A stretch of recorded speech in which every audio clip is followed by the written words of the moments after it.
Your Excellency, the Governor, the Honorable Minister, Chief Secretary, dignitaries, ladies and gentlemen. Walking around this T-Hub building this afternoon could not but help me feel that I was looking at a new face of India, one of the new faces of India. The face of entrepreneurship, innovation, and enterprise. Entrepreneurship and the sense of enterprise is not new in India.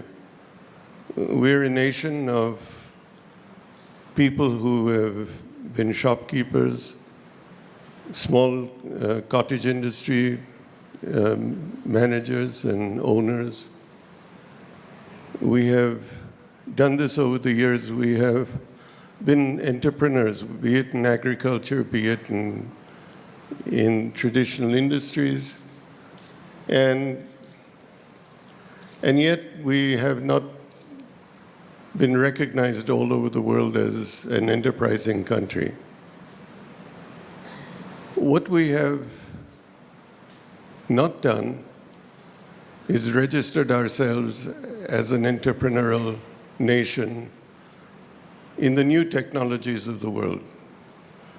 The technologies that don't require billions of dollars to establish, that don't require hundreds of acres to build. Enterprises that are built on innovation that's in your mind, non-traditional, untried, and sometimes risky, but that make a big, big difference in the world of tomorrow. This is what elevated the United States in the 80s into a new world of technology and high tech. It changed the way we live. It changes what we hold in our hands in terms of phones, communication.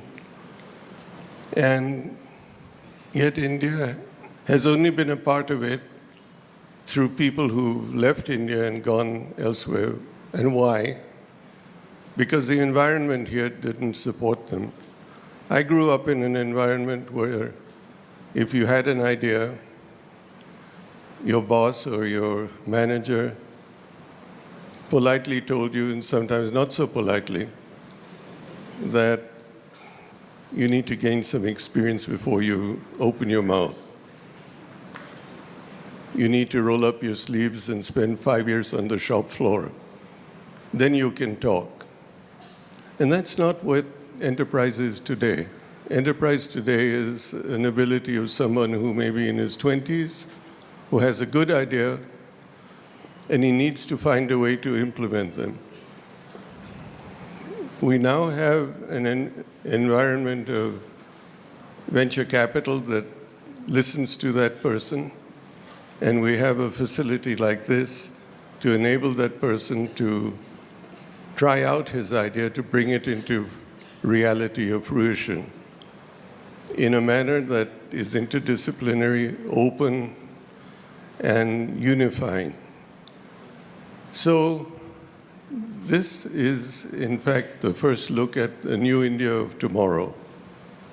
Tomorrow, day after tomorrow, etc. Not only in e-commerce, not only in e-retailing, etc., but in the exciting area of medical remedies, medical treatment, stem cells, life sciences. And this can be the starting point of that new wave. And so it's a great privilege to be here today. This is an area that needs all of our support and needs for us to be proud of what we have, but it needs for us to be keen to not be satisfied with what we have, but to go further and to be leaders in the world, not in the country alone. So my enthusiasm in the new India of tomorrow continues to be there. I continue to feel the need to support enterprising young Indian engineers and scientists. And all of us should be very pleased to play this role and need to support this, because all of us should be keen to unleash the Indian tiger. And we haven't done that as yet. So let's all put our hearts and souls behind the fact that this is going to be the new India of tomorrow. And what we're seeing in this building is just the start, just a nucleus of what could be the new big, big thing in the country. And thank you very much for Your Excellency, the Governor,